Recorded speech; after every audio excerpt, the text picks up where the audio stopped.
So, good morning, good afternoon, good evening.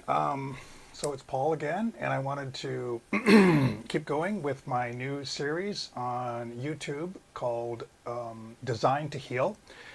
So it is my absolute belief that we are absolutely positively designed to heal, no matter how far down the ladder we've gone. And I've seen that with my own eyes over the last 21 years of dealing with, alcohol and drug addiction treatment for men and women, everybody from, 18 to, 60. And, it is the same process. And I see it all the time. And so one of my mentors once said to me, when I was like, what am I doing? And how am I going to do this? And, I'd finished up my work at UCLA in the School of Medicine, and I was ready to start my drug addiction treatment. And he said, you don't need to believe anything, right? Just believe your eyes, right? Believe your eyes, and I will tell you that all of the people in front of you are people who have gotten better, because that guy used to be a homeless person. That guy used to be living in a refrigerator box. That guy was doing a Thorazine shuffle at Cedar Sinai. That guy over there was in jail. That guy over there, was kicked out of his house by his wife and was arrested. And these people are all better, and they all have their lives back. And so don't believe anything. Just believe your eyes. And so I thought that was a really good starting point of, what are we looking at in terms of the ability of people to get better, to change their lives. We believe our eyes. And that is my exact experience as well, because for me, I had a fairly serious drinking problem, and I was able to get cleaned up and get sober. And 21 years later, I'm in much better shape, and I've had 4 careers, and I've written 9 books, and I've lived on 3 continents, and I've taught at 11 universities, and on and on, right? And so the process here of we are designed to heal is really a question of, I should finish the sentence with, we are designed to heal if we want. And what I'm noticing in the world around me today is a fairly, serious, profound mental health crisis, which has been aggravated by the reality that younger generation, people in their like 18 to 30 to 18 to 35, have access now to a lot of drugs that are very powerful. They're very long lasting, and they are very cheap. And these, drugs are party drugs. It's natural for people to want to be looking to party with their friends, to connect in some ways. The older drugs that we had in a younger generation were basically, the hardcore stuff was cocaine, crack, LSD, heroin, alcohol. And that was sort of the rage, right? And so what we've got here basically is, cocaine,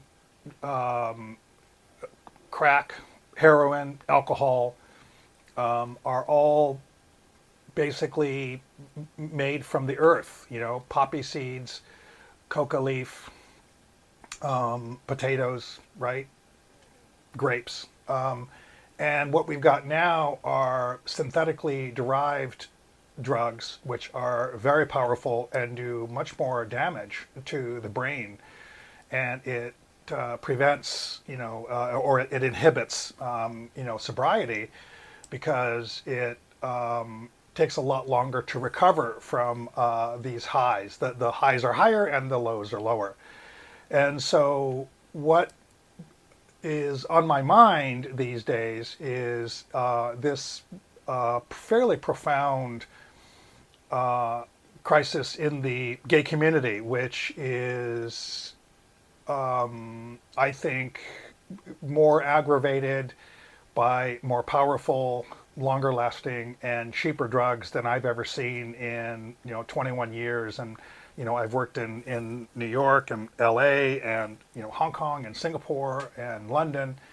And what I see now is fairly problematic because, for instance, we have drugs that include easy access to cheap drugs, which are, ketamine, a very powerful tranquilizer for horses, oddly enough, and GHB, which is, sort of known as a date rape drug. And this is a combination with perhaps, crystal methamphetamine, which is, to me, the most dangerous and the most potent drug out there, with deeply problematic long-term implications for the brain for people who have been using it for 5 or 10 or 15 years. We're looking at a potential for early onset Alzheimer's, brain degenerative disorders. And so there is a new drug on the scene which is called 2C, or pink cocaine, and it's spreading throughout Europe very, very quickly, and it is also prevalent in Latin America, started there, came to Europe, and I see it in the community. The problem with pink cocaine is that it's not any one particular drug. It's a combination of drugs, which can include, crystal methamphetamine, ketamine, MDMA, ecstasy, and other, basic derivations of these sorts of drugs together, right? And so very often the people themselves taking this drug, pink cocaine, and it's called pink because it's given sometimes a strawberry colored dye, but also even strawberry flavor. And so even the people taking it aren't aware of or sure of or knowledgeable about the configurations of the dosage of each of these 4 or 5 drugs. And so you're putting something together which is, crystal methamphetamine, which is a stimulant, and then heroin, which is a depressant, and then, MDMA, which is another kind of stimulant, and ketamine, which is a tranquilizer. And so these have all these counter-setting events that are in the body that, produce different kinds of effects, and also have to be treated differently. And so this is, I think, becoming a problematic issue for rehabs across Europe, in London, and certainly in South America. And I think this is going to be coming to the US soon. And so, basically you have to sort of treat, a person for what you're looking at, rather than, particular types of specific drugs for which there are generally, specific treatments for specific types of drugs, especially ones that you want to be aware of that have, effects on withdrawal, right? Because benzodiazepines, these downers, Xanax, Valium, are very dangerous when you're withdrawing. Alcohol, very dangerous when you're withdrawing. The others, not so much. And so what I'm seeing, however, is a fight that we are having with more dangerous drugs that are longer lasting, that are being combined together, that are mostly synthetic, and which are very cheap, and which are often used in conjunction with basically sex parties. And so what I'm seeing is, I saw a documentary last night that looked at I think 40% of London's clubs have closed since 2020. And, people, and the conclusion of this BBC little mini documentary was basically that people are not going out to clubs anymore because they're choosing healthier lifestyles. No, they're not. That is just, there's no evidence to suggest that. Yes, people are drinking less, but I believe drug taking is going up quite dramatically, and has been going up since COVID. COVID was a time when where people really went out on a limb with booze and drugs, because the reality in front of them was unacceptable.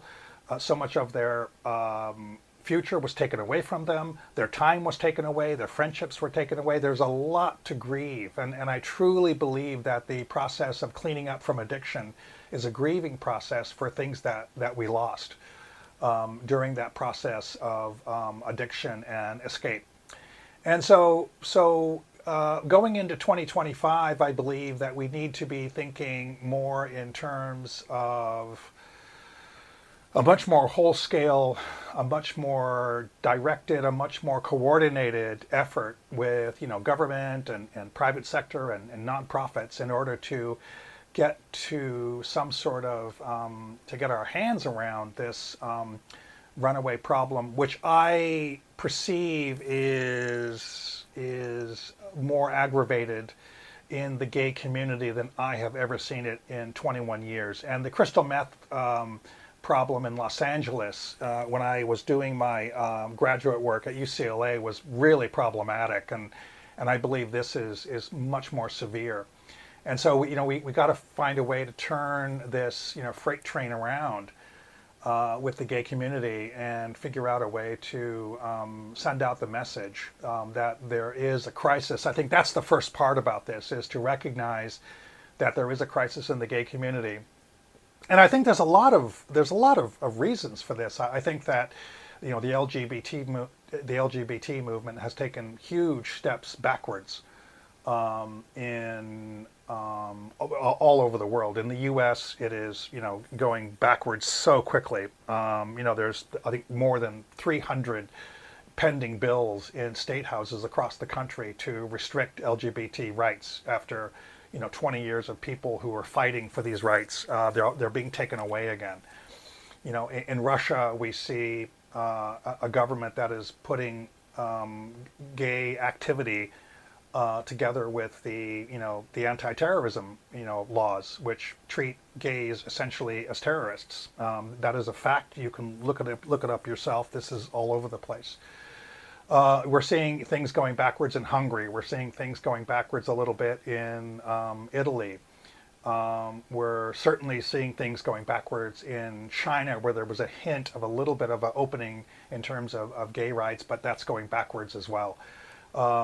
And so gay people see this and they are discouraged about coming into their late 20s, early 30s, and realizing that the world is going backwards in terms of their right to exist and to love whoever they want, whenever they want in public, and get married and try to have families together. And so I think that generally speaking, we need to appreciate what is happening in the world and call it out, name it.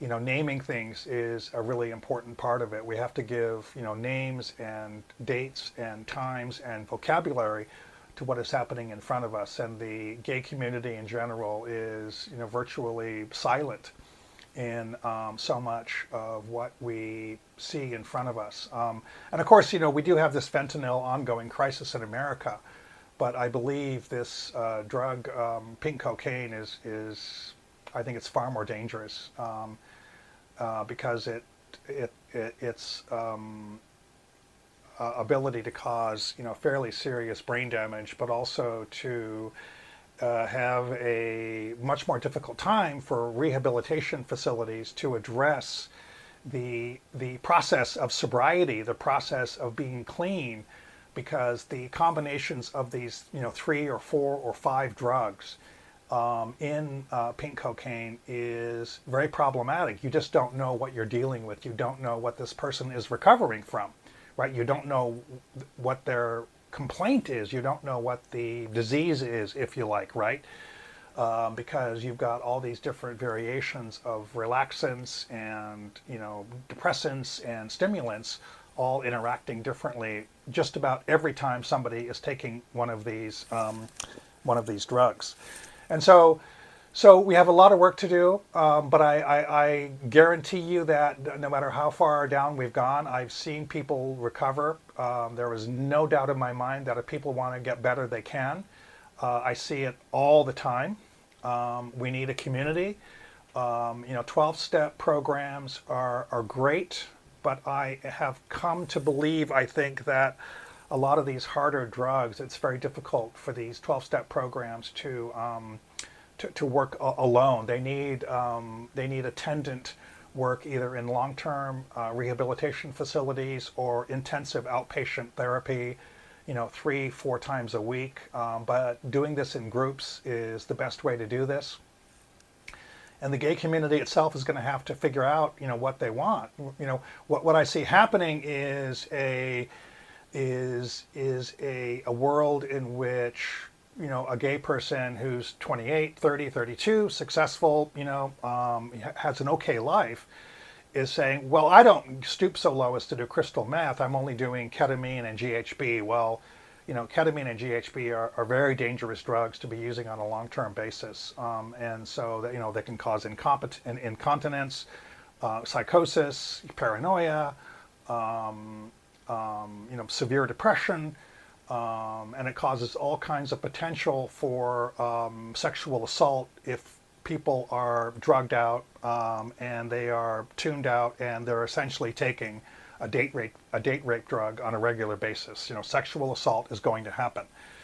And so these are the attendant issues that need to be addressed, and the gay community is going to have to start coming up with some solutions here in coordination with the government. And we have to do something to counter this increasingly coherent argument and a narrative in the gay community that this is part of gay culture. Well, this is what we do, right?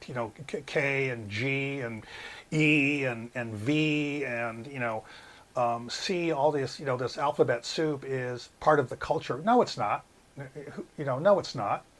A great part of the gay community is not part of that culture and does not want to be part of that culture and doesn't want to be affiliated with that culture. And so we need to have a narrative that says, it's okay to be gay and not be part of a drug-taking culture, right? And that's what I think is a good starting point as well, as to how to shift that narrative in gay culture. So that's it for me. I'll be posting as often as I can on what I think are some of the, I'm always focused on solutions. We need solutions. We are designed to get better. We are designed to heal. That is an absolute fact of my my 5 senses with dealing with hundreds of men and women getting cleaned up over the last 20 years. In doing EMDR, I see a very rapid shortcut to healing through EMDR. I think it's such a revolutionary shift. Using eye movement to bring forth difficult memories. And I'll be talking more about that next time. Okay, happy day. And please get a hold of me and reach out and leave a comment. I'd love to get involved in a dialogue here.